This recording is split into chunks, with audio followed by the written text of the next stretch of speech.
Hello. हाँ Prince, छवि sir, आवाज़ नहीं आ रही है। माइक अभी ऑन किया है बेटा। काम की बात अब स्टार्ट होगी। रिकॉर्डिंग अब स्टार्ट करना। स्टार्ट है? अभी किए पहले से चालू है? अभी किए, चलो।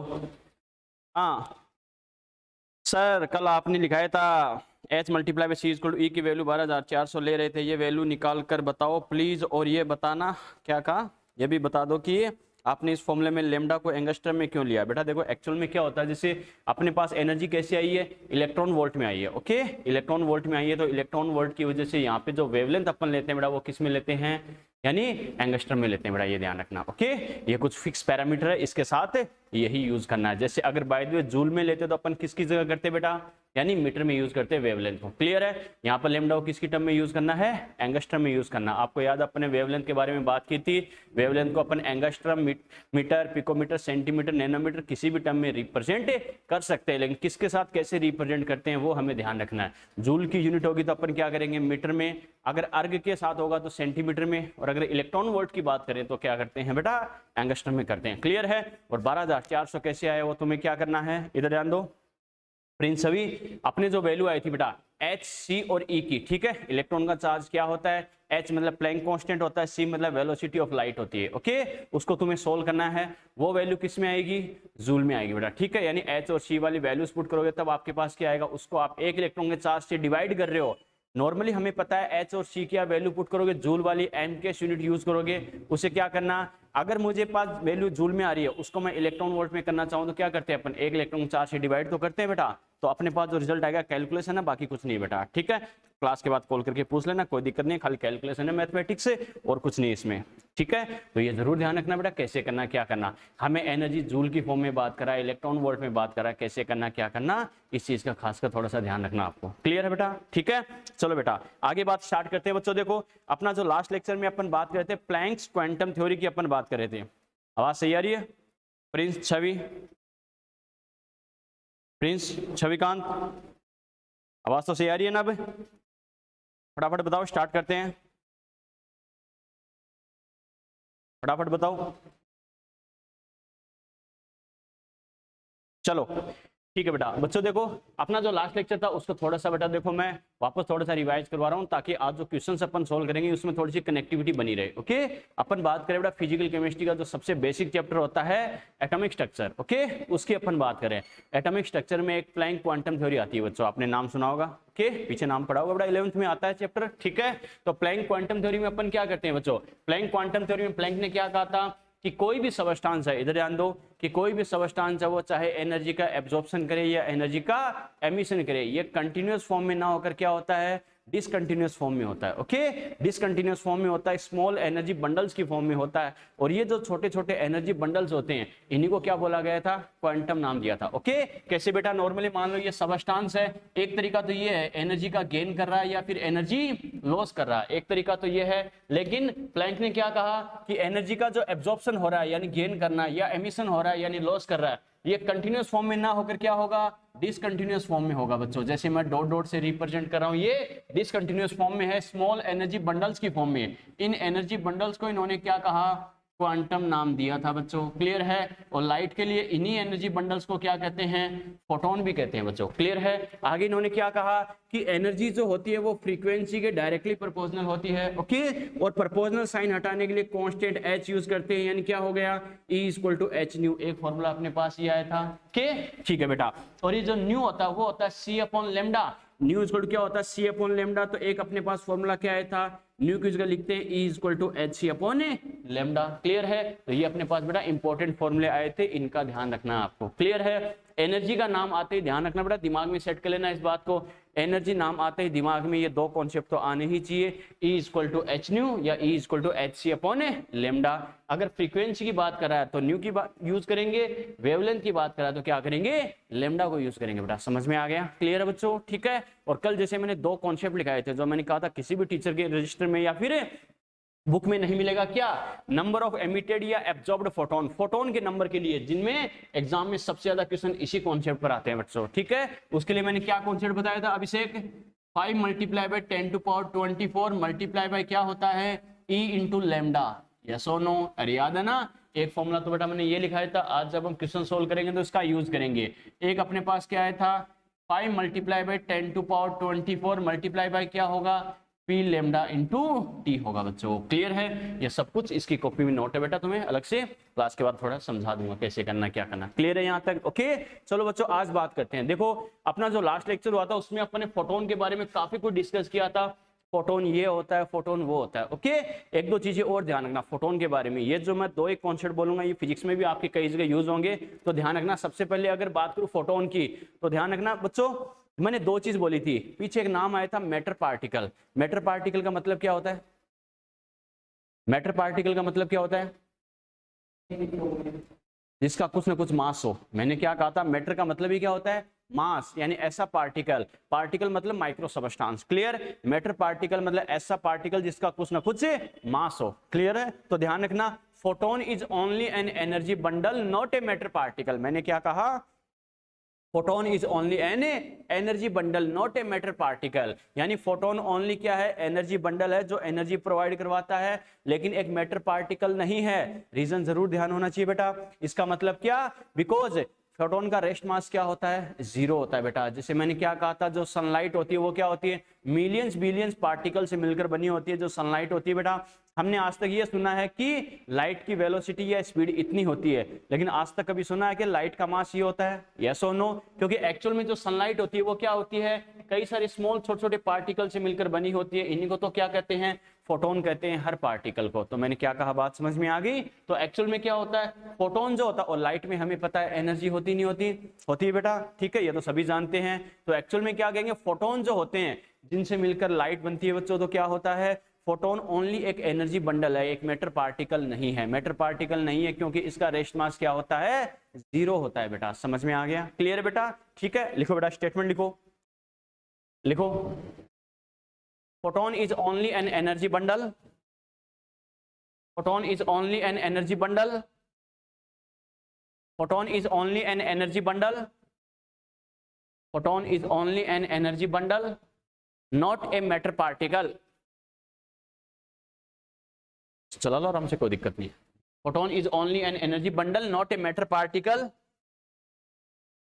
Photon is only an energy bundle, not a matter particle, because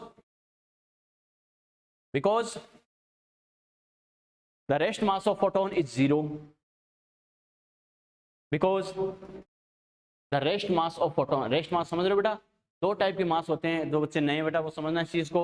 एक तो होता है रेस्ट मास। रेस्ट मास जैसे मैंने कहा बेटा, अपन वेट मशीन पे अपने वेट का मेजरमेंट करते हैं, तो हम जो वेट का मेजरमेंट करते हैं एक जगह रेस्ट पोजीशन में करते हैं या डांस करते हुए करते हैं? अरे एक जगह फिक्स रहकर करते नहीं करते? वो है अपना रेस्ट मास है बेटा। ओके ठीक है। एक होता है मूवेबल मास। मूवेबल मास मतलब क्या?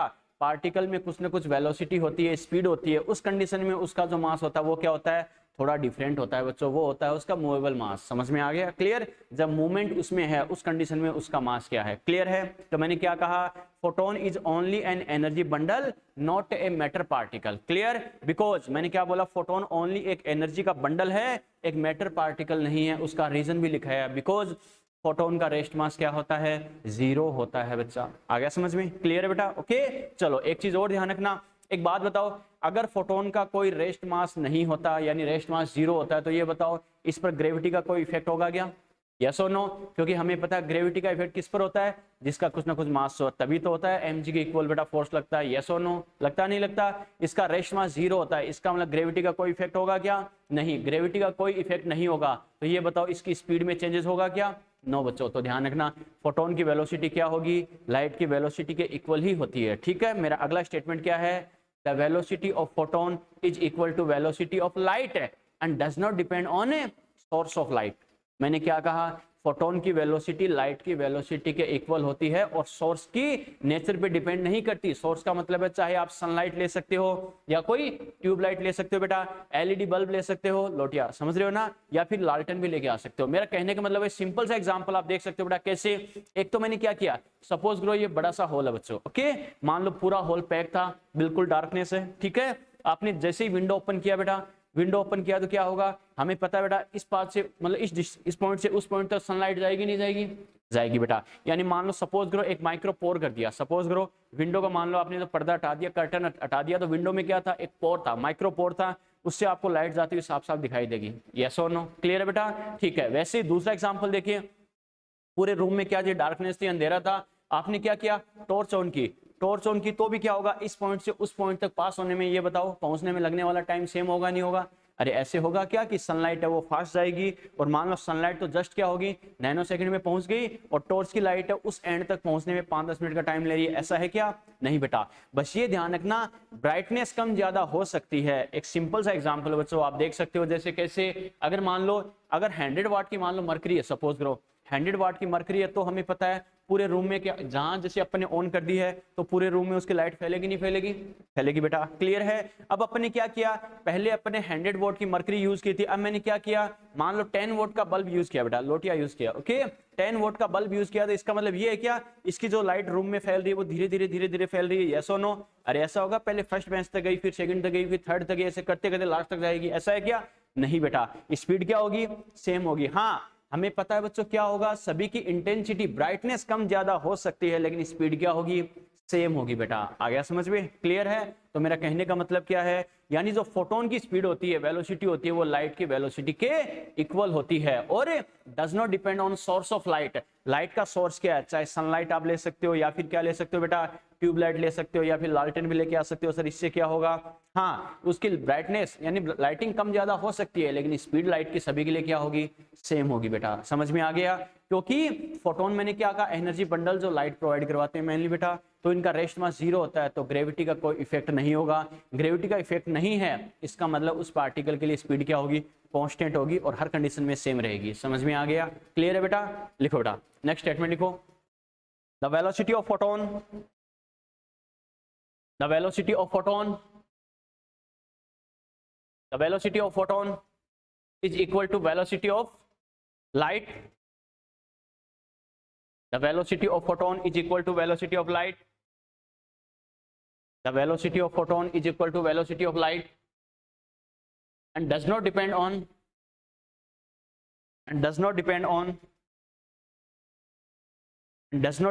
source of light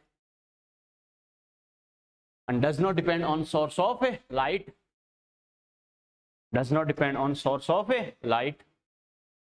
ठीक है, फोटोन की जो वेलोसिटी होती है वो क्या होती है बेटा, लाइट की वेलोसिटी के इक्वल होती है और लाइट का सोर्स आपने क्या लिया है, इस पर कोई कुछ भी डिपेंड नहीं करेगा बेटा। समझ में आ गया? क्लियर है बेटा? अब एक सबसे खास बात बेटा, 3-4 साल पहले मैं जो कोचिंग पढ़ाता था वहां पे मैंने टेस्ट सीरीज में मैंने क्वेश्चन दे दिया था, क्या मास ऑफ मूवेबल फोटोन क्या होगा। बच्चों ने रट के क्या किया, 0 0 0। आ गया समझ में? क्योंकि बच्चों ने थोड़ा बहुत मान लो फिजिक्स में इस चीज को सुन रखा था कि फोटोन का रेस्ट मास 0 होता है, लेकिन वो मास कौन सा होता है, रेस्ट मास होता है। क्लियर है? मैंने किसकी बात की है बेटा, मूवेबल मास की बात की है। ठीक है, यानी फोटोन अगर मूवेबल कंडीशन में होगा उस कंडीशन में उसका मास क्या होगा। ओके चलो बेटा नेक्स्ट पॉइंट डिस्कस करते हैं। समझना, तो जब ये डीटीएस में क्वेश्चन गलत हो गया तब बच्चे उछलते उछलते आए, सर ये ऐसे कैसे हो गया, सर कैसे कैलकुलेट करेंगे। देखो बेटा कैसे करना है, नेक्स्ट पॉइंट लिखो, मास ऑफ मूवेबल फोटोन,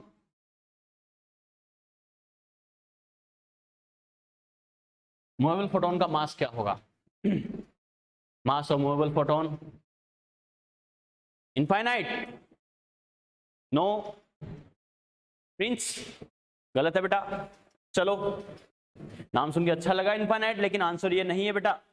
चलो बात करते हैं क्या करना है, कैसे करना, समझना, कोई दिक्कत नहीं है बेटा। देखो बच्चों, आपको याद है बच्चों अपने 2-3 कॉन्सेप्ट डिस्कस किए नॉर्मली बेटा। देखो जैसे एक तो मैं लिखूं जैसे अकॉर्डिंग टू, समझ से जाना, अकॉर्डिंग टू प्लैंक थ्योरी। बच्चों देखो प्लैंक थ्योरी की अगर मैं बात करूं तो बच्चों देखो प्लैंक थ्योरी के अकॉर्डिंग अपन ने क्या कहा बेटा, हमने प्लैंक ने क्या कहा, E = hc/λ, यस और नो। अरे अपने पास ये कंडीशन आई नहीं आई, आई बच्चों। ठीक है, प्लैंक थ्योरी के अकॉर्डिंग हमें पता है अपना फॉर्मूला क्या आया, E = hc/λ। क्लियर है बच्चों? ठीक है, एक बच्चों आइंस्टीन का जो फेमस कॉन्सेप्ट है अकॉर्डिंग टू आइंस्टीन थ्योरी, बिल्कुल according to Einstein theory, Einstein theory के अकॉर्डिंग अगर अपन बात करें तो बेटा आइंस्टीन ने क्या कहा था, एनर्जी मास के रेस्पेक्ट में E = m/c², यस और नो। अरे क्लियर है बेटा? ठीक है, अगर मैं सेम पार्टिकल के लिए अगर मैं कैलकुलेट करूं तो ये बताओ बच्चों, सेम पार्टिकल के लिए बात करूं तो दोनों पार्ट सेम पार्टिकल है तो दोनों एनर्जी को इक्वल कर सकता हूं नहीं कर सकता हूं, यस और नो। क्योंकि सेम पार्टिकल के लिए बात कर रहे हैं अपन, तो क्या लिखेंगे, from equation 1 and 2, equation 1 and 2 की बात करें तो बच्चों अपन क्या कर सकते हैं, E equal to E, energy equal to energy हो गया तो क्या लिखेंगे, H C upon lambda equal to क्या हो गया, M into C square. Yes और नो, क्लियर है। फर्स्ट इक्वेशन में energy H C upon lambda के इक्वल है, सेकंड में है एम इंटू सी स्क्वायर के इक्वल। तो सी से बेटा अगर अपन सी स्क्वायर को उड़ा दे, क्लियर है, तो अपने पास क्या बच गया, एम इक्वल टू, हमें मास की बात करनी है तो एच अपॉन लेमडा, ऐसा कैसा, और ये बताओ सी अपॉन में आएगा नहीं आएगा, सी अपॉन में आ जाएगा। यस और नो, सीधा ऑप्शन दे रखा था M equal to H upon lambda C, clear है। चलो बेटा इसमें भी अगर मैं एक क्वेश्चन बनाऊं तो मैं क्या बना सकता हूं, एक बात तो श्योर है, पहली बात तो ये बताओ, दो तीन क्वेश्चन का थोड़ा आंसर दो। बेटा आपको याद है मैंने एक पीछे फॉर्मूला लिखाया था, प्रिंस, छवि, गौरव, अभिषेक, एक फॉर्मूला लिखाया था बेटा पीछे, mass of movable particle M equal to M not upon 1 minus V square C square का अंडर रूट। यस और नो, प्रिंस, छवि, गौरव, अभिषेक, याद है ना। ये फॉर्मूला किस लिए था, mass of movable photon. Okay, mass of movable photon यानी कोई पार्टिकल मूवेबल फॉर्म में होता है उसका मास कैसे कैलकुलेट करते हैं। तो ये बताओ इस फॉर्मूले से फोटोन का मास क्यों नहीं कैलकुलेट किया, इस फॉर्मूले से मास कैलकुलेट क्यों नहीं किया। 10 सेकंड का टाइम आपके पास, इसलिए तो इनफाइनाइट बोला, लेकिन नहीं बोलना था बेटा। अब दिमाग लगाओ, मैंने क्या बोला है, मास ऑफ मूवेबल पार्टिकल हमने बोला है बेटा, मास ऑफ मूवेबल पार्टिकल अपन ने क्या बोला है, एक फॉर्मूला पीछे बोला था, ठीक है। लेकिन फोटोन के लिए मैंने ये अप्लाई क्यों नहीं किया, रेस्ट फोटोन का था, क्या होगा अभिषेक, क्या वेवलेंथ नहीं है, कोई बात नहीं, जैसा भी आंसर हो। गौरव, प्रिंस, छवि, रौनक, तो दिमाग में है बेटा कुछ आइडिया। चलो बेटा कोई बात नहीं, समझना इस चीज को। देखो बेटा यही तो चीज होती है समझने की। क्या कहा सर, शायद ये फॉर्मूला उनके लिए अप्लाई करते हैं जिनका मास हो। वेरी गुड बेटा, बहुत अच्छे बेटा। देखो मैंने क्या कहा, इसके साथ साथ मैंने एक पॉइंट लिखाया था, movable mass of matter particle, yes और नो। और ये फॉर्मूला किसके लिए अप्लाई करते हैं, मैटर पार्टिकल के लिए अप्लाई करते हैं। मैटर पार्टिकल कौन सा होता है बच्चों, मैटर पार्टिकल कौन सा होता है, जिसका कुछ ना कुछ रेस्ट मास हो। आ गया समझ में, अरे जिसका कुछ ना कुछ रेस्ट मास हो बेटा। एम नोट का मतलब क्या होता है, रेस्ट मास होता है, क्लियर है। जैसे मैंने कहा बेटा एक जगह फिक्स रह के मेरा मास अगर मेजर करूं, मान लो तो जो भी मास आ रहा है, ठीक है, वो तो हो गया एम नोट, क्लियर है। रेस्ट मास बोलूंगा एक जगह फिक्स रहकर, क्लियर है। अगर मान लो मैं भागता जा रहा हूँ बेटा, किसी मान लो वही बात है, मेजरमेंट स्केल पे अगर भागता जा रहा हूँ, रन कर रहा हूँ, उस स्पीड में, उस कंडीशन में मेरा जो मास मेजर किया वो है एम, क्लियर है बेटा। तो मैंने क्या कहा, ये कब अप्लाई कर सकते हैं, जब कुछ ना कुछ एम नोट की वैल्यू हो। अरे सीधी सी बात है, अगर किसी पार्टिकल के लिए एम नोट 0 आ गया तो कैलकुलेशन करने की जरूरत है क्या, आंसर सीधा ही 0 आ जाएगा बेटा। लास्ट ईयर जैसे वो विशाल करता था सर ये, ठीक है। मेरा कहने का मतलब क्या है, जिसका एम नोट 0 है रेस्ट मास, तो ये बताओ उसका कैलकुलेट करने की जरूरत क्या है, समझ में आ गया। अपन ने क्या कहा था, इसके लिए क्या लिखा था, movable mass of matter particle, समझ में आ गया। मैटर पार्टिकल जिसका एम नोट यानी रेस्ट मास नॉन जीरो हो, जीरो नहीं हो, कुछ भी हो सकता है, क्लियर है। और फोटोन के लिए मैंने आपको 2 स्टैंडर्ड कॉन्सेप्ट लिखाया बेटा। क्या, फोटोन का रेस्ट मास क्या होता है, 0 होता है, समझ में आ गया, क्लियर है। इस वजह से ये फोटोन के लिए अप्लाई नहीं करेंगे। ये कॉन्सेप्ट किसके लिए अप्लाई करने बेटा, मैटर पार्टिकल के लिए अप्लाई करना। बच्चा जो फॉर्मूले रट के बच्चा सोचता है 80-90% बना लूंगा, मैक्सिमम उनकी कंडीशन ऐसी होती है बेटा। बात को समझ रहे हो, मेरा कहने का मतलब क्या है, बच्चा फॉर्मूला रट लेता है, लेकिन किस कंडीशन में कौन सा कॉन्सेप्ट मुझे अप्लाई करना है वो मुझे ध्यान होना चाहिए, समझ में आ गया, क्लियर है बेटा। तो ये किस कंडीशन में, मैटर पार्टिकल के लिए अप्लाई करते हैं, क्लियर है। और फोटोन मैटर पार्टिकल है क्या, नहीं बेटा, फोटोन ओनली एक एनर्जी का बंडल है, मैटर पार्टिकल नहीं है, क्योंकि इसका रेस्ट मास 0 होता है। और जैसे मैंने आपको बेस्ट एग्जाम्पल दिया, आज तक हम ये सुनते हैं लाइट की स्पीड ये है, लेकिन लाइट का मास ये आज तक सुना है क्या, नहीं बेटा। आ गया समझ में, क्लियर है। तो ये ध्यान रखना बच्चों, यानी फोटोन का मूवेबल मास क्या आता है, इस कॉन्सेप्ट के अकॉर्डिंग आता है m equal to H upon lambda C, clear है बेटा। अब एक बात बताओ बेटा, इनमें से भी अगर मैं बोलूं कि मास of movable photon depends on, ये बताओ मूवेबल फोटोन का मास किस पे डिपेंड करेगा, किस पे डिपेंड करेगा, लेमडा। वेरी गुड बेटा, देखो किसने आंसर दिया, प्रिंस, वेरी गुड बेटा। देखो मैंने क्या कहा, एस तो क्या है, प्लैंक कांस्टेंट है बेटा, इसकी वैल्यू फिक्स है या नहीं है बच्चों। और ये बताओ सी क्या है, वेलोसिटी ऑफ लाइट, इसकी वैल्यू भी फिक्स है। इसका मतलब वेरिएबल कौन है, लेमडा। इसका मतलब एच और सी की वैल्यू फिक्स है इस इक्वेशन के अंदर, इसका मतलब इनकी वैल्यू तो सेम है, तो कोई फर्क पड़ेगा क्या, अरे जो डिफरेंट होता है वही डिफरेंस लेके आता है, चाहे दुनिया हो चाहे इक्वेशन हो बेटा, समझ में आ गया। डिफरेंट बनो और डिफरेंस लेके आओ, हमेशा याद रखना, बाकी दुनिया की भीड़ का हिस्सा बन के रह जाएंगे बेटा, ये याद रखना। जिंदगी का कॉन्सेप्ट होता है, यहाँ भी ध्यान रखना, ये दोनों तो सेम है, इनकी वजह से कोई फर्क पड़ेगा क्या? नो बेटा, ठीक है। लेकिन हमें पता है लेमडा क्या है, वेरिएबल है या नहीं है? लेमडा अगर वेरिएबल है, इसकी अगर डिफरेंट डिफरेंट वैल्यूज हो तो एम की वैल्यू डिफरेंट डिफरेंट आएगी नहीं आएगी? आएगी बेटा, ठीक है। बच्चा थोड़ा सोचे सर ये कैसे पॉसिबल है, तो बिल्कुल देखो अपन इसको कोरिलेट कर सकते हैं। आपको याद है बच्चों मैंने क्या कहा था, देखो समझना इस चीज को। देखो वेवलेंथ अगर डिफरेंट है, वेवलेंथ अगर डिफरेंट होती है तो हमें पता कलर डिफरेंट डिफरेंट होता है नहीं होता? विब्योर, अपन क्या लिखते हैं? VIBGYOR, violet, indigo, blue, orange, yellow, red, लिखते नहीं लिखते? अपन ने क्या कहा था, जो विजिबल लाइट होती है उसके वेवलेंथ की रेंज 3800 एंगस्ट्रम से 7600 एंगस्ट्रम तक होती है। मैंने कहा यहां से लेकर यहां तक, मतलब एक फिक्स वैल्यू नहीं होती। समझ में आ गया? जैसे मैं कहूँ, मान लो बच्चों के जो मार्क्स आए हैं वो मान लो 200 से 500 तक स्कोर है इस क्लास के अंदर, इसका मतलब कोई फिक्स स्कोर नहीं है ना, किसी बच्चे का 200 है, किसी का 300, किसी का 400, किसी का 500। मैंने क्या कहा, समझ में आ गया? अपन क्या कह लेते हैं, जैसे विब्योर सनलाइट होती है, अपन बोलते हैं इसमें 7 कलर्स होते हैं, ओके। और उसकी जो वेवलेंथ की रेंज होती है बेटा वो कितनी होती है? 3800 एंगस्ट्रम से 7600 एंगस्ट्रम, जो मैंने नोट भी करवाया है, याद है ना? क्लियर है? इसका मतलब वेवलेंथ डिफरेंट होगी, कलर डिफरेंट होता ही नहीं होता? होता है बेटा। और हमें पता हर कलर की एनर्जी इक्वल होती है क्या? नो बेटा, अपन बोलते हैं ना रेड की वेवलेंथ सबसे ज्यादा, एनर्जी किसकी? वॉयलेट की एनर्जी सबसे ज्यादा, यस और नो? इसका मतलब क्या होगा, वेवलेंथ अगर डिफरेंट, वेवलेंथ अगर डिफरेंट तो क्या होता है, एनर्जी डिफरेंट होती ही नहीं होती? होती है, सीधी सी बात है। एनर्जी वेवलेंथ का रिलेशन क्या है? H C upon lambda, lambda अगर डिफरेंट तो एनर्जी भी डिफरेंट, यस और नो? अब बच्चा कहेगा सर एनर्जी का मास से क्या रिलेशन है? एनर्जी का मास से सीधा सा रिलेशन है बेटा, जैसे मैंने कहा भी था आपको। क्या? सपोज करो मैंने एक मार्कर लिया है, ओके। इस मार्कर का मास सपोज करो बेटा 100 ग्राम है, क्लियर है? 100 ग्राम है तो बच्चों क्या करेंगे, इसको मान लो मैं ग्लास की तरफ फेंक रहा हूं, इसकी स्पीड जो भी है 10 मीटर पर सेकंड है, सपोज करो 10 मीटर पर सेकंड स्पीड से इसे ग्लास की तरफ फेंक रहा हूं, तो सपोज करो ग्लास पर कोई ज्यादा इफेक्ट नहीं आया, क्लियर है? ठीक है बेटा। अब अपन ने क्या किया बेटा, कोई स्टोन लिया है, ओके। स्टोन ले रहे बेटा बड़ा सा, स्पीड वही है, और उसको अपन क्या करें, सेम स्पीड से ग्लास की तरफ फेंक रहे हैं। ये बताओ ग्लास पर कोई इफेक्ट आएगा नहीं आएगा? आएगा बेटा। क्यों? सेकंड कंडीशन में क्या था, उसका मास ज्यादा था, तो क्या करेगा, ज्यादा एनर्जी प्रोवाइड करेगा, ज्यादा फोर्स लगाएगा तो ग्लास ब्रेक हो जाएगा, यस और नो? या फिर जैसे मैंने क्या कहा बेटा, अरे एक जैसे साइकिल और जैसे गाड़ी वाला एग्जांपल कई बार देता हूं बेटा, ठीक है। जैसे मान लो क्या कर रहा है अभिषेक, क्या कर रहा है, रास्ते में आ रहा, साइकिल पे आ रहा बेटा, ठीक है।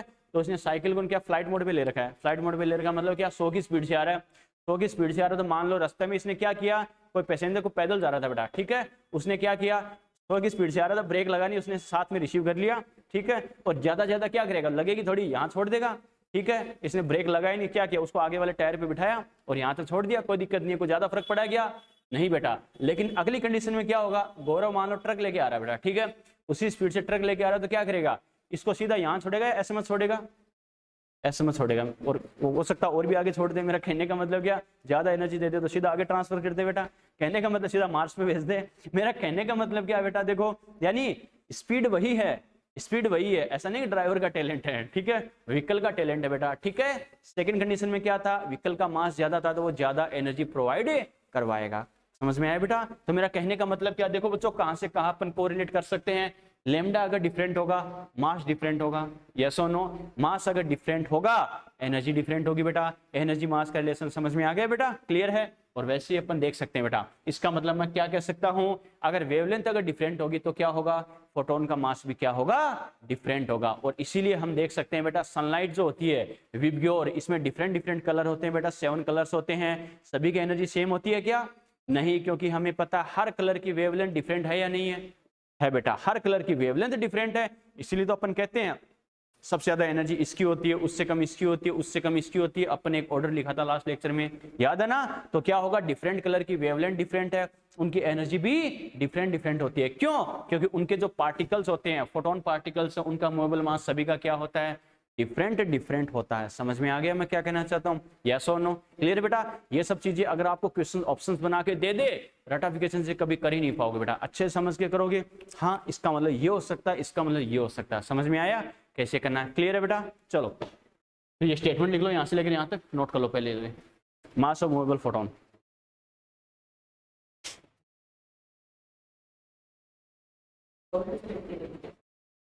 आज मॉर्निंग में क्या नहीं बेटा मैं कहीं गया हुआ था, अभी जस्ट आया हूँ मैं। जस्ट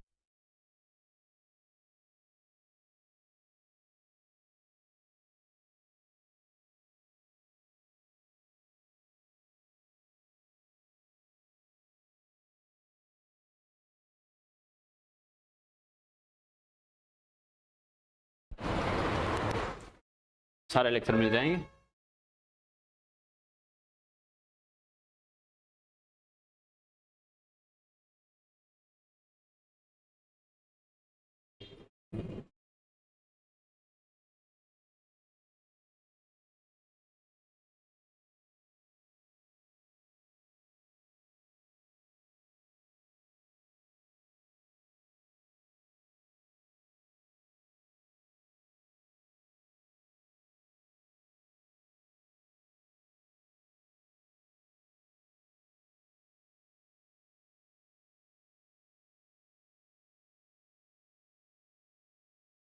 और आप यहाँ से भी देख सकते हो बेटा, एनर्जी मास का सीधा रिलेशन होता है, यहाँ भी देख सकते हो। क्लियर है? एनर्जी मास डायरेक्टली प्रोपोर्शनल है या नहीं है? एनर्जी ज्यादा मास ज्यादा, मास ज्यादा एनर्जी ज्यादा। ठीक है, क्लियर बेटा? दोनों का फर्क पड़ेगा बेटा, स्पीड और, ठीक है, वो दोनों का फर्क पड़ेगा। नॉर्मली अपन को क्या करना है बेटा, स्पीड का भी फर्क पड़ेगा और मास का भी फर्क पड़ेगा। अपन दोनों के रेस्पेक्ट में स्टडी करना है तो दोनों वेरिएबल हो तो ऑब्जर्व इजीली कर नहीं पाएंगे। स्पीड का फर्क वही बात है, सिंपल सी बात है बेटा, जैसे मान लो व्हीकल वाला एग्जांपल अपन देख सकते हैं, या फिर क्या अपन जैसे मान लो पास में रख के अगर पुश कर रहे हैं, ठीक है, अरे वो होता है ना कई बार देखो अगर मूवी में देखते बेटा, पास में रख के धक्का दे रहा तो कोई फर्क नहीं पड़ता, फिर दूर जा गया तो ऐसे करके आता है बेटा, आता नहीं आता तो साथ ले जाता नहीं ले जाता, फर्क किसका है? स्पीड का ही है बेटा। ये आ गया समझ में? चलो बेटा लिखो, इसके आगे स्टेटमेंट लिखो, लिखो लिखो the mass of movable photon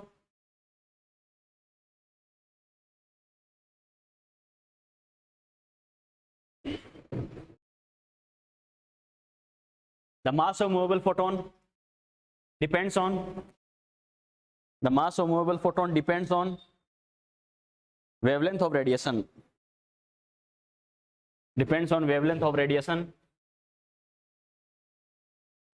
mass of movable photon depends on wavelength of radiation। ठीक है, मूवेबल फोटोन का मास क्या करेगा बेटा, वेवलेंथ की रेडिएशन भी डिपेंड करेगा, क्योंकि H और C तो क्या है बेटा, कांस्टेंट वैल्यू है, फिक्स वैल्यू है। क्लियर है? ठीक है, इसका रीजन भी बेटा नीचे लिख सकते हैं अपन, बिकॉज क्या लिखेंगे, if lambda is equal to different, अगर लेमडा डिफरेंट है तो अपन क्या कहेंगे बेटा, लेमडा अगर डिफरेंट है तो क्या कहेंगे, यानी एनर्जी क्या होती है, E is equal to different, yes और नो, एंड ये अगर डिफरेंट है तो क्या होगा, M B is equal to क्या होगा, डिफरेंट होगा, यस और नो। रीजन भी आप लिख सकते हो बेटा। क्लियर है? क्योंकि वेवलेंथ अगर डिफरेंट हो गया तो एनर्जी डिफरेंट हो गई, एनर्जी डिफरेंट हो गया तो मास अपने आप डिफरेंट हो गया। क्लियर है?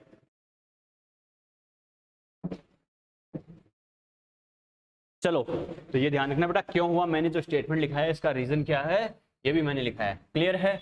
चलो बच्चों, ये जो अपने लिए बहुत इंपॉर्टेंट कॉन्सेप्ट था प्लैंक क्वांटम थ्योरी। ओके, अब बात करते हैं इसके क्वेश्चंस पर बेटा, हमें कैसे क्वेश्चन पूछ सकता है, कैसे करना है, क्या करना है। ओके चलो बेटा क्वेश्चन लिखो,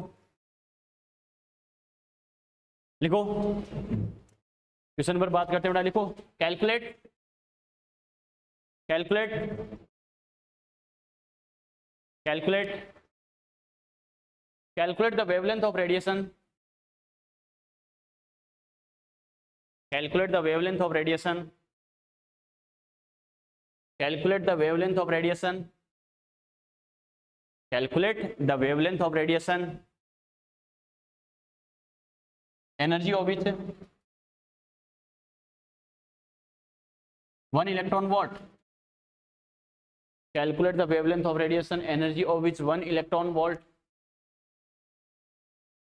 लिख लिए बच्चों? देखो क्या कहेंगे, नॉर्मली बच्चा क्या करता है, इस क्वेश्चन में कैलकुलेशन करने बैठ जाता है, लेकिन मैंने क्या कहा था बेटा, हमेशा ध्यान रखना, इलेक्ट्रॉन वोल्ट दिमाग में आते ही वो शॉर्ट एंड स्वीट वाला कॉन्सेप्ट दिमाग में आना चाहिए। याद है क्या अपन ने क्या कहा था बेटा, इलेक्ट्रॉन वोल्ट की अगर अपन बात करें तो क्या होता है, E इक्वल टू क्या करना बेटा, नॉर्मली अपन क्या करते हैं, Hc upon lambda, E equal to yes और नो। लेकिन अगर इलेक्ट्रॉन वोल्ट की अगर बात करें, ये तो हमारे पास वैल्यू किस में आती है, जूल में आती है। क्लियर है? या फिर अपन क्या कह सकते हैं, 12,400 अपॉन क्या करेंगे, लेमडा, और ये वैल्यू किस में आती है, इलेक्ट्रॉन वोल्ट, और ये किस में आता है, एंगस्ट्रम, यस और नो, क्लियर है बेटा। इसका मतलब क्या करेंगे, इलेक्ट्रॉन वोल्ट, ये सब फॉर्मूले लास्ट लेक्चर में डिराइव कराएंगे बेटा एक एक चीज, क्लियर है। अब देखो एनर्जी को वेवलेंथ से अगर कंपेयर करें, एनर्जी इलेक्ट्रॉन वोल्ट में दे ही रखी है बच्चों, क्लियर है। तो यहाँ से मैं क्या करूंगा, लेमडा अगर मैं कैलकुलेट करूँ तो ये क्या आ जाएगा 12,400 अपॉन क्या हो जाएगा 1, या फिर एनर्जी की वैल्यू जैसे मान लो एनर्जी रख दे E इक्वल टू E यहाँ आ जाएगा, क्लियर है। तो क्या लिखेंगे बेटा 12,400 अपॉन 1, यानी कितना आ जाएगा 12,400 एंगस्ट्रम ही आ जाएगा, क्लियर है। एक्चुअल में ये क्वेश्चन बिना पेन चलाने वाला था बच्चों, क्लियर है। सिर्फ आपको कॉन्फिडेंस देने के लिए कि हाँ हम कर सकते हैं, नोट करो फटाफट।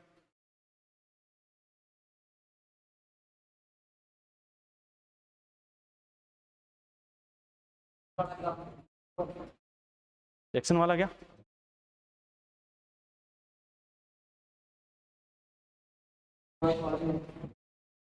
नीट का लेवल यही होता है, बस रिवीजन मांगता नीट। नीट को हार्ड वर्क जैसे इंटेलिजेंस नहीं मांगता, तुमने कितनी बार रिवाइज कर रखा है और कैसे तुमने पढ़ रखा है। दिमाग लगा कि अगर तुम पूरी साल में 5-6 बार सिलेबस कर देते हो, सेक्शन कोई नहीं रोक सकता अच्छे से। 5-6 बार रिवीजन मांगता बस, बिल्कुल। चलिए बेटा चलो नेक्स्ट क्वेश्चन लिखो, लिखो calculate, calculate, calculate the energy of,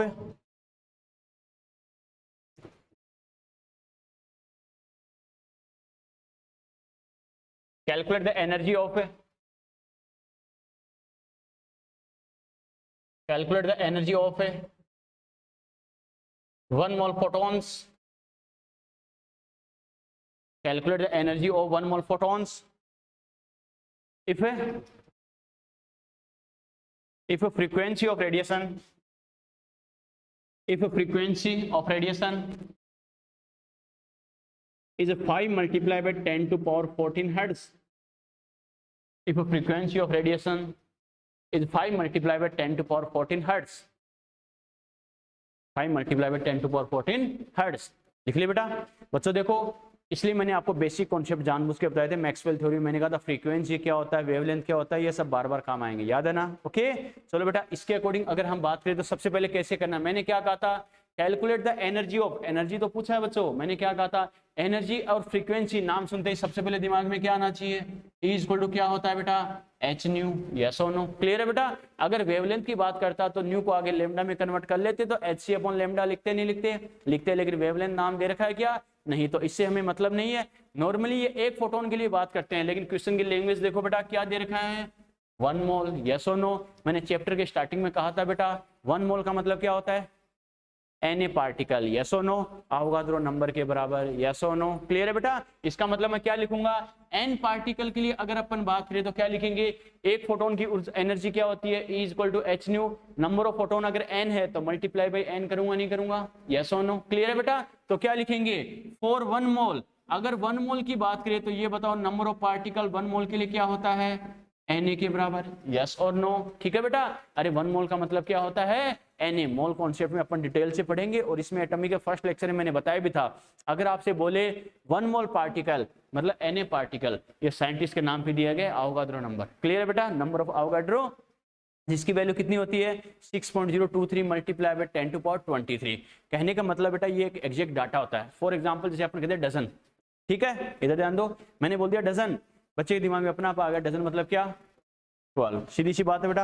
अब चल के बताना नहीं पड़ा, वैसे ही अवोगाड्रो नंबर क्या, एक फिक्स नंबर डिसाइड किया है, अवोगाड्रो नंबर Na देखते दिमाग में आना चाहिए, अवोगाड्रो नंबर जिसकी वैल्यू कितनी होती है 6.023 multiply by 10 to power 23 particle, आ गया समझ में, क्लियर बेटा। मोल कॉन्सेप्ट में ये डिटेल से पढ़ेंगे अपन, ये कॉन्सेप्ट क्या कि 1 मोल की बात करें तो नंबर ऑफ पार्टिकल क्या होते हैं Na के बराबर होते हैं, क्लियर है बच्चों। इसका मतलब ये बताओ 1 मोल के रेस्पेक्ट में बात करो तो E इक्वल टू मैं क्या लिखूंगा, n की जगह Na लिख सकता हूं या नहीं लिख सकता हूं, लिख सकता हूं बेटा। आगे क्या है H इंटू न्यू, क्लियर है। चलो बेटा वैल्यू पुट करते हैं, तो E इक्वल टू क्या लिखेंगे, Na की वैल्यू कितनी होती है 6.023 multiply by 10 to power 23, H क्या लेंगे बेटा प्लैंक कांस्टेंट, वैल्यू क्या होती है 6.62 multiply by 10 to power 34, yes और नो, क्लियर है बेटा, ठीक है। यहां से क्या करेंगे, ये अपने पास क्या आ जाएगा जूल इनटू सेकंड, अरे याद है ना, क्लियर है बेटा, ठीक है। और न्यू कितना दे रखा है 5 multiply by 10 to power 14 hertz, यही दे रखा है ना, 14 हर्ट्ज, यस और नो, क्लियर है। अब बच्चा कहेगा सर कैसे करूं, तो नॉर्मली ध्यान रखना,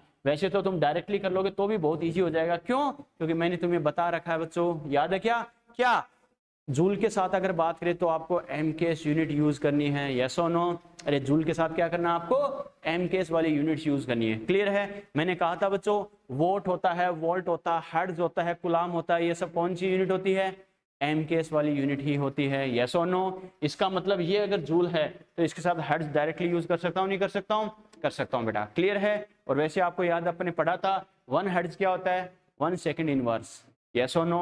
अरे 1 हर्ट्ज 1 सेकंड इनवर्स के बराबर है या नहीं है, तो इसको बेटा उड़ा सकते हैं यहाँ से, क्लियर है। इसका रीजन क्या है, क्योंकि हमें पता है 1 हर्ट्ज जो होता है वो होता है 1 सेकंड इनवर्स, समझ में आ गया बेटा, क्लियर है। और ये ध्यान रखना, अब अगर आप कैलकुलेशन करते हो अप्रोक्स कर लेना बेटा, एग्जैक्ट करके टाइम पास करने की जरूरत नहीं है बेटा। कैसे बच्चों, देखो 6 को अगर मैं 6 से करूं कितना आता है, 36 आता है बच्चों, ठीक है। 6 को अगर 6 से करता तो 36 आता, ये भी 6 से थोड़ा ज्यादा ये भी 6 से थोड़ा ज्यादा, इसका मतलब मेरे पास इन दोनों का मल्टीप्लीकेशन यानी जो प्रोडक्ट आएगा वो 36 से ज्यादा होगा, नहीं होगा, ऑलमोस्ट 40 बेटा। समझ में आ गया मैंने क्या कहा, क्लियर है।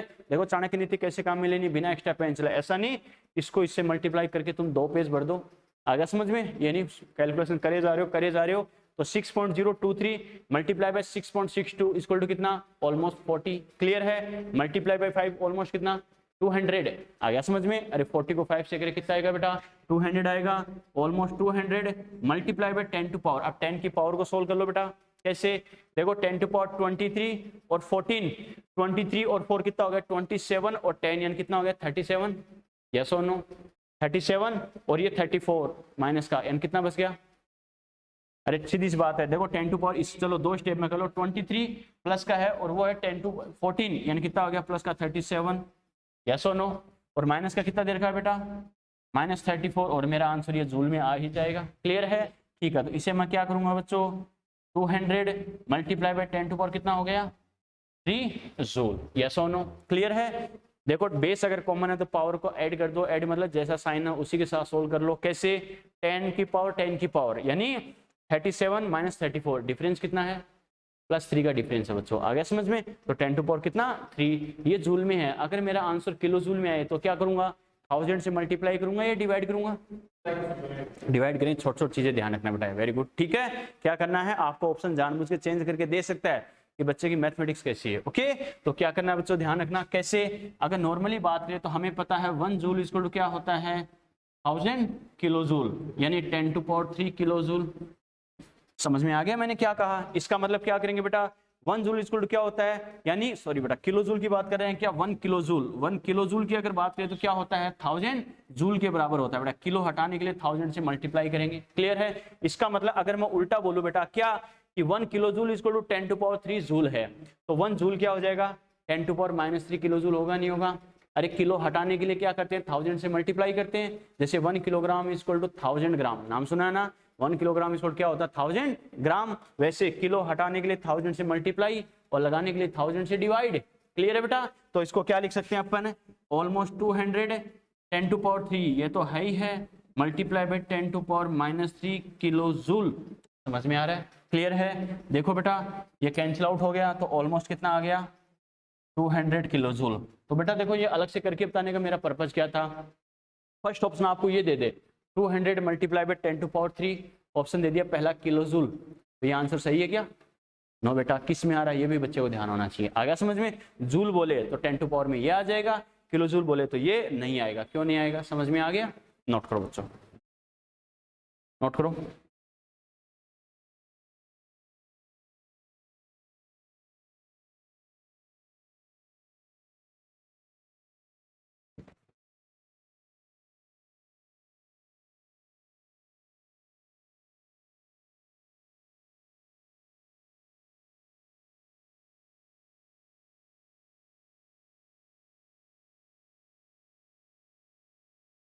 शेड्यूल में वो 11th लिखा था, देखा होगा तुमने,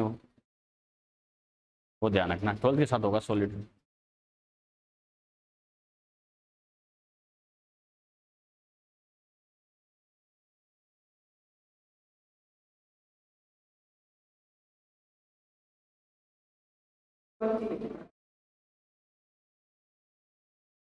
सही से देख।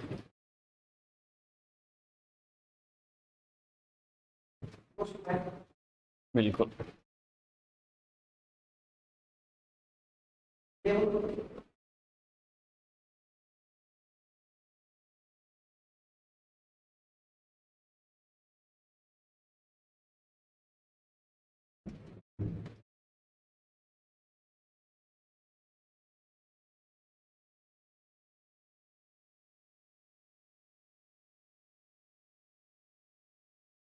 चलिए, चलो बेटा नेक्स्ट क्वेश्चन लिखो। लिखो calculate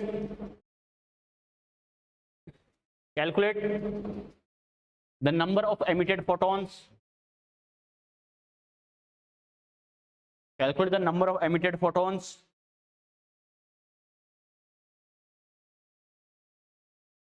calculate the number of emitted photons if wavelength of radiation is 5000 angstrom। और भी डाटा कंफर्म कर लेना, wavelength of radiation is 5000 angstrom and energy is 1 kilojoule। energy is 1 kilojoule। चलिए चलो बेटा देखो मुझे क्या दे रखा है, कैसे दे रखा है। सबसे पहले मैंने क्या कहा, बच्चे के पास दो ऑप्शन होते हैं। सबसे पहले क्या करेगा, अगर एनर्जी की बात आ जाए, वेवलेंथ की बात आ जाए, तो बच्चा क्या करेगा, E = hc/λ। एनर्जी और वेवलेंथ देखते ही दिमाग में ये आना चाहिए, क्लियर है। लेकिन नंबर ऑफ फोटोन यानी n की वैल्यू पूछी है, तो एक फोटोन होता तो n की वैल्यू 1 होती, तो सीधा लिख देते हैं E = hc/λ। फोटोन कितने भी हो सकते हैं, उनका नंबर n मान सकते हैं, तो E = n hc/λ। तो n का नंबर कैलकुलेट करे, बाकी को दूसरी तरफ लेके जाए, n की वैल्यू अगर कैलकुलेट करे। तो मैंने क्या कहा था, इतना टाइम पास करने की जरूरत है क्या, नहीं बेटा, मैंने सोल्व करके बताया था, याद है ना, क्लियर है। डायरेक्टली फॉर्मूला बच्चों अपन ने क्या लिखा था, नंबर ऑफ एमिटेड फोटोन के लिए मैंने क्या कहा था, 5 × 10⁻24 मल्टीप्लाई बाय क्या करना है बेटा, E × λ। यस और नो, ये कैसे आता है बच्चों, इसको सोल्व करके बताने की जरूरत है क्या, लास्ट लेक्चर में पूरा अपन ने बताया था कैसे आता है, क्लियर है बच्चों, ठीक है। देखो बेटा अब क्या करना है, इसका मतलब वैल्यू पुट करें तो n = क्या आ जाएगा, यहाँ पे इसका मतलब क्या बेटा समझ रहे हो ना रौनक, n का मतलब कितने फोटोन का एमिशन होगा, एमिशन मतलब लॉस होगा, क्लियर है। E का मतलब क्या है, एनर्जी, क्लियर है। और लैम्डा मतलब वेवलेंथ, ठीक है बेटा। चलो तो क्या करेंगे, वैल्यू पुट अगर करें तो क्या करें, 5 × 10⁻24 और E मुझे कितना दे रखा है बेटा, 1 किलोजूल, और लैम्डा कितना दे रखा है, 5000 एंगस्ट्रॉम। अब ये बताओ बच्चों, इनको सोल्व करते ही आंसर आ जाएगा ना, अभिषेक इसको सोल्व करते आंसर आ जाएगा ना, बिल्कुल बेटा बोल रहा हूं। प्रिंस छवि क्या दिक्कत है बेटा, इनको डायरेक्टली सोल्व क्यों नहीं कर सकते, डायरेक्टली सोल्व क्यों नहीं कर सकते, प्रिंस छवि क्यों नहीं कर सकते बेटा, जूल में लो एनर्जी, बिल्कुल बेटा जूल में ले लेंगे, फिर तो कोई दिक्कत नहीं है ना, और कोई दिक्कत, एनर्जी को जूल में ले लूंगा, कोई दिक्कत नहीं है फिर, और इसके अलावा क्या करूंगा, और इसके अलावा, और मीटर में लैम्डा, वेरी गुड बेटा, हमें पता वेवलेंथ को एंगस्ट्रम में यूज करेंगे क्या, नहीं बच्चों ध्यान रखना बेटा, वेरी गुड, बहुत अच्छे बेटा। देखो जहां आपसे गलती करवाएगा, मैंने क्या कहा, डाटा रखने से कैसे गलती होती है समझ में आ गया, क्लियर है। तो बेटा देखो मैंने क्या कहा, किलो हटाने के लिए 1000 से मल्टीप्लाई, याद है ना, किलो हटाने के लिए क्या करेंगे, 1000 से मल्टीप्लाई करेंगे बेटा, क्या करेंगे 1 × 10⁻³ जूल, क्लियर है, ठीक है बेटा। मल्टीप्लाई बाय क्या करेंगे 5000 और मल्टीप्लाई बाय 10⁻⁻10 मीटर, यस और नो, क्लियर है। इसका रीजन बेटा मुझे पता है क्या, कि 1 एंगस्ट्रॉम क्या होता है 10⁻⁻10 मीटर के बराबर होता है, क्लियर है। मैंने कहा था जूल के साथ एनर्जी अगर जूल में हो तो MKS, याद है ना, MKS मतलब M मतलब मीटर,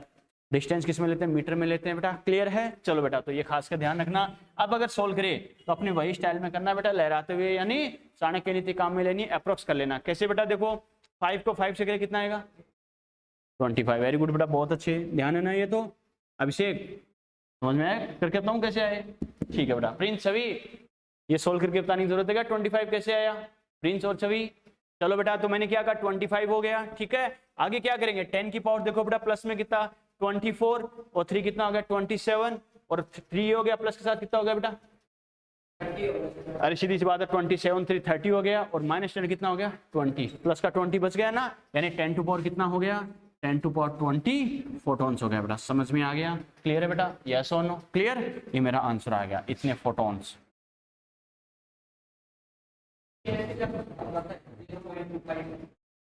कोई दिक्कत नहीं, वो 10 की पावर पे डिपेंड करेगा बेटा। इसको 0.25 बना दे तो क्या हो जाएगा, इसको कन्वर्ट चेंज कर देगा बेटा। जैसे मान लो इसको मैं स्मॉल कर रहा हूँ, जैसे वही बात, इसको 0.25 बना दे तो इसको 10 टू पावर 22 कर दो बेटा। इसको 2 टाइम डिक्रीज किया है, यानी वही बात है, LKG UKG में करते हैं ना, 1000 से मल्टीप्लाई, 1000 से डिवाइड, इसको डिवाइड कर दो तो इसको मल्टीप्लाई भी कर दे, मल्टीप्लाई कर देंगे तो 10 टू पावर 22 हो जाएगा और डिवाइड करेंगे तो 0.25 हो जाएगा। क्लियर है? नोट करो।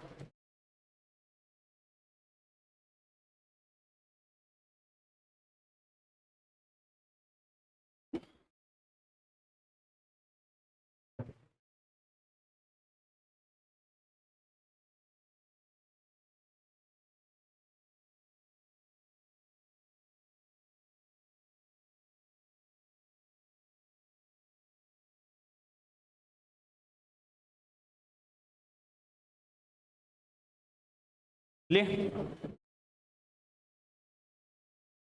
चलो बेटा नेक्स्ट क्वेश्चन लिखो। बच्चों देखो, एक ही क्वेश्चन को बार बार करके खाली डाटा चेंज करके टाइम पास करने की जरूरत नहीं है हमें। क्लियर है?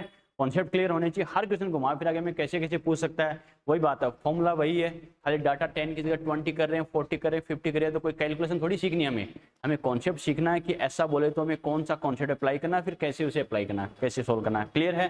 नेक्स्ट क्वेश्चन लिखो बेटा, लिखो ए 100 वॉट बल्ब, लोटिया लोटिया समझते वगैरह अंग्रेजों, ए 100 वॉट बल्ब या लोटिया emits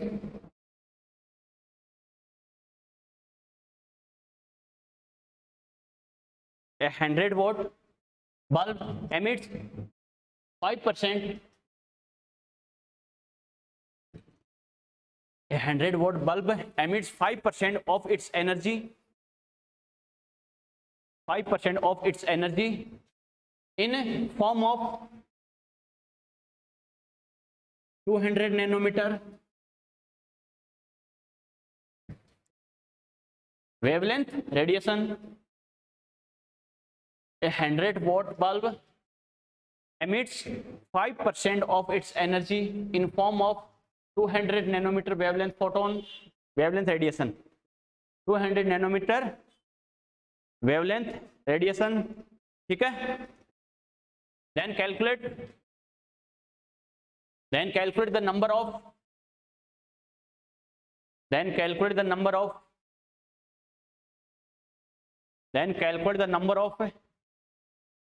emitted photons, calculate the number of emitted photons in 2 minutes, calculate the number of emitted photons in 2 minutes। ठीक है बेटा? चलो कैसे करना, खाली मुझे कॉन्सेप्ट बता दो कैसे करेंगे। पहली बात तो बच्चों देखो, नंबर ऑफ एमिटेड फोटोन मैंने 2 फॉर्मूले आपको बताए, एक तो एनर्जी की टर्म में, एक आपको पावर की टर्म में, याद है ना? यस और नो? लास्ट लेक्चर में बच्चों मैंने सोल्व करके बताया था। अपने पास कॉन्सेप्ट क्या आता है, नंबर ऑफ एमिटेड फोटोन यानी 5 multiply by 10 to power 24 multiply by क्या करेंगे, पी लैम्डा टी। यस और नो? क्लियर है बेटा? ठीक है, इनकी वैल्यू पुट करें बेटा यहाँ पर। अरे एन का पी का मतलब होता है पावर, लैम्डा होती है वेवलेंथ, टी होता है बच्चों टाइम। क्लियर है? चलो तो यहाँ वैल्यू पुट करें तो क्या लिखेंगे, 5 multiply by 10 to power 24, P मुझे कितना दे रखा है बेटा 100 वोल्ट दे रखा है। अब ये बताओ पूरा का पूरा 100 वोल्ट यूज करूंगा क्या? नो बच्चों, क्यों? क्योंकि मुझे 5% बोला है बच्चों, कुछ नहीं बोलता तो क्या करते, पूरा का पूरा यूज करते। लेकिन आपसे बोले कि 5% लॉस कर रहा है, इसका मतलब कितनी एनर्जी यूज होगी, 5% होगी। तो पूरा पूरा 100% आपको यूज ना करके कितना करना है बेटा, 100 का आपको कितना लेना है 5%, इसका 5% कैलकुलेट करेंगे, इतना वोट हो गया। समझ में आ गया? क्लियर है बेटा? ये किसकी वैल्यू है, पी की, मल्टीप्लाई बाय लेमडा, लेमडा मुझे कितना दे रखा है 200 नैनोमीटर, मल्टीप्लाई बाय टी कितना दे रखा है 2 मिनट। बस अब सोल्व करते ही आंसर आ जाएगा ना? बिल्कुल बेटा, मैंने क्या कहा था पहली बात तो, अरे वोट वाट्स हर्ट्ज कूलम ये किसकी यूनिट होती है बच्चों, एमकेएस यूनिट। यस और नो? एमकेएस यानी आपको क्या लेना है, एम, जहां बात आ जाए डिस्टेंस की तो उसको मीटर में लेना है, समझ में आ गया, ठीक है। के मतलब किलोग्राम, मास आ जाए तो किलोग्राम में लेना है, एस मतलब सेकंड, टाइम को किस में लेना है, सेकंड में, याद है ना, क्लियर है बेटा। चलो बच्चों, तो कैसे करेंगे बेटा, देखो यहाँ पर इसे अगर अपन सोल्व करें तो पहली बात तो इसको इसे उड़ा सकते हैं, ठीक है बेटा। तो क्या करेंगे, 5 multiply by 10 to power 24 multiply by क्या हो गया 5 वोल्ट, ऐसा कैसा, मल्टीप्लाई बाय 200 नैनोमीटर है तो multiply by 10 to power -9 metre, yes और नो। अरे 1 नैनोमीटर क्या होता है बच्चों, इसके आगे रीजन लिख रहा हूं कि 1 nanometre equal to 10 to power -9 metre. एक एक यूनिट का लफड़ा मैंने लिखा है बच्चों, ये ध्यान रखना, क्लियर है, ठीक है। मल्टीप्लाई बाय क्या करेंगे 2, ये मिनट में है तो क्या करूंगा 60 से मल्टीप्लाई करूंगा तो क्या आ जाएगा, सेकंड में आएगा, समझ में आ गया बच्चों, क्लियर है, ओके, ठीक है बेटा। अब ध्यान रखना बच्चों, अब आगे अगर सोल्व करें तो क्या करेंगे बच्चों, देखो वही अब अपनी स्टाइल में क्या अप्रोक्स से कर लेना, कैसे, अगर 5 को 5 से करूं कितना हो गया 25, कोई दिक्कत नहीं बेटा, 25 और कितना हो गया डबल करे तो अरे 50 हो गया, 50 और इसका मतलब आगे 20 कितना हो गया 5000, अरे 5000 हो गया ना, 3 जीरो को एक बार छोड़ दो बेटा, 5 ओनली 5 को यूज करो, 5 को फिर से 2 से करें कितना हो गया 10, 10 को 6 से करें कितना हो गया 600, यस और नो। इसका मतलब मैं क्या करूंगा बच्चों, देखो 600 ये और आगे 3 जीरो यहाँ पर आ गए थे, समझ में आया मैंने कैसे किया, क्लियर है। मल्टीप्लाई बाय क्या करेंगे 10 टू पावर, देखो बेटा और कितना बच गया, ये जीरो अपन ने इंक्लूड कर लिया था ना, अरे ये जीरो इंक्लूड कर लिया था, चलो बेटा देखो अगर इनको अगर जीरो को वैसे मैं एक साथ लिख रहा हूँ, चलो बेटा और भी कोई दिक्कत नहीं, जीरो को एक साथ कर लो, कैसे 5 को 5 से करे 25, ठीक है 25, इन दो जीरो को छोड़ दो, ठीक है 5 को 5 से करे 25, इससे करे बेटा 50, 50 को 2 से करे कितना 100 और 100 को 6 से करे कितना 600, समझ में आ गया। और बेटा देखो सिंपल डिजिट हो जाएगी 600 तो ये आ गया, अब 10 की पावर प्लस में कितनी माइनस में कितनी वो देख लो, 24, 2 ये हो गया 26 और 1 ये हो गया 27, यस और नो। 10 टू पावर कितना हो गया 27 और माइनस में कितना हो गया बेटा, माइनस का कितना है 9, यही तो है, यानी क्या लिखेंगे -9, यस और नो, क्लियर है बेटा, ठीक है। इसे मैं ऑलमोस्ट क्या लिख सकता हूँ 6 मल्टीप्लाई बाय 10 टू पावर 29 कर सकता हूँ, नहीं कर सकता हूँ, इस 2 जीरो को भी हटा दे तो 29 हो जाएगा, multiply by 10 to power -9, yes और नो। तो कितना आ जाएगा बेटा almost 6 multiply by 10 to power 20 photons, ये मेरा आंसर आ गया, समझ में, ठीक है बेटा, क्लियर है, यहां तक कोई दिक्कत, यस और नो, नोट करो बेटा फटाफट, ठीक है। चलो बेटा एक काम करना, नेक्स्ट लेक्चर में इसका एक अच्छा क्वेश्चन और बताऊंगा बेटा, स्टैंडर्ड लेवल पे लास्ट से लास्ट हमें इस कॉन्सेप्ट पर कैसे पूछ सकता है, ओके। आज आपको जाके क्या करना बेटा 2 मिनट के सेकंड में चेंज होगा, बिल्कुल बेटा कर तो दिया, 60 में कन्वर्ट कर दिया ना, वेरी गुड, ठीक है बेटा। तो ये ध्यान रखना क्या, अब आपको जो मैंने क्वेश्चन बैंक दे रखा है बेटा उसमें प्लैंक थ्योरी के जो क्वेश्चन है सारे सोल्व कर लेना, समझ में आ गया। नेक्स्ट लेक्चर में बेटा इसका एक क्वेश्चन और कराऊंगा, स्टैंडर्ड क्वेश्चन है, उसके बाद बच्चों स्टार्ट करेंगे एटॉमिक मॉडल्स, एटम के बारे में कौन कौन से मॉडल्स हमें दिए गए थे बेटा, ठीक है, यानी Thompson model, Rutherford model, Bohr model और फिर सोमरफील्ड मॉडल, यानी 1 बाय 1 क्वांटम मॉडल, एक एक करके सीक्वेंस अपन पढ़ेंगे, ठीक है बेटा, वो अपन डिस्कस करेंगे नेक्स्ट लेक्चर में। यहाँ तक के क्वेश्चन बेटा सोल्व कर लेना प्लैंक थ्योरी तक, ओके। चलो और क्वेश्चन बैंक साथ साथ सोल्व करना बेटा, जिस दिन क्या होगा चैप्टर पूरा हो जाएगा उस दिन सारा क्वेश्चन बैंक क्लास में डिस्कस करेंगे अपन, ध्यान रखना, साथ साथ भी डाउट्स पूछते रहना, कोई दिक्कत नहीं है कि जैसे मान लो ये कॉन्सेप्ट पढ़ लिया, इसके मान लो 20-30 क्वेश्चन दे रखे हैं, उसमें 4-5 आपके डाउट आ गए, सर ये कैसे हुए, क्लियर, जब चैप्टर कंप्लीट होगा तो मैं सारे डाउट्स वापस क्लियर करवा दूँ तो पूरा चैप्टर वापस समराइज हो जाएगा, रिवाइज हो जाएगा बेटा, ठीक है। बाकी डिस्कस करेंगे अपन नेक्स्ट लेक्चर में, ओके बाय बेटा, ठीक।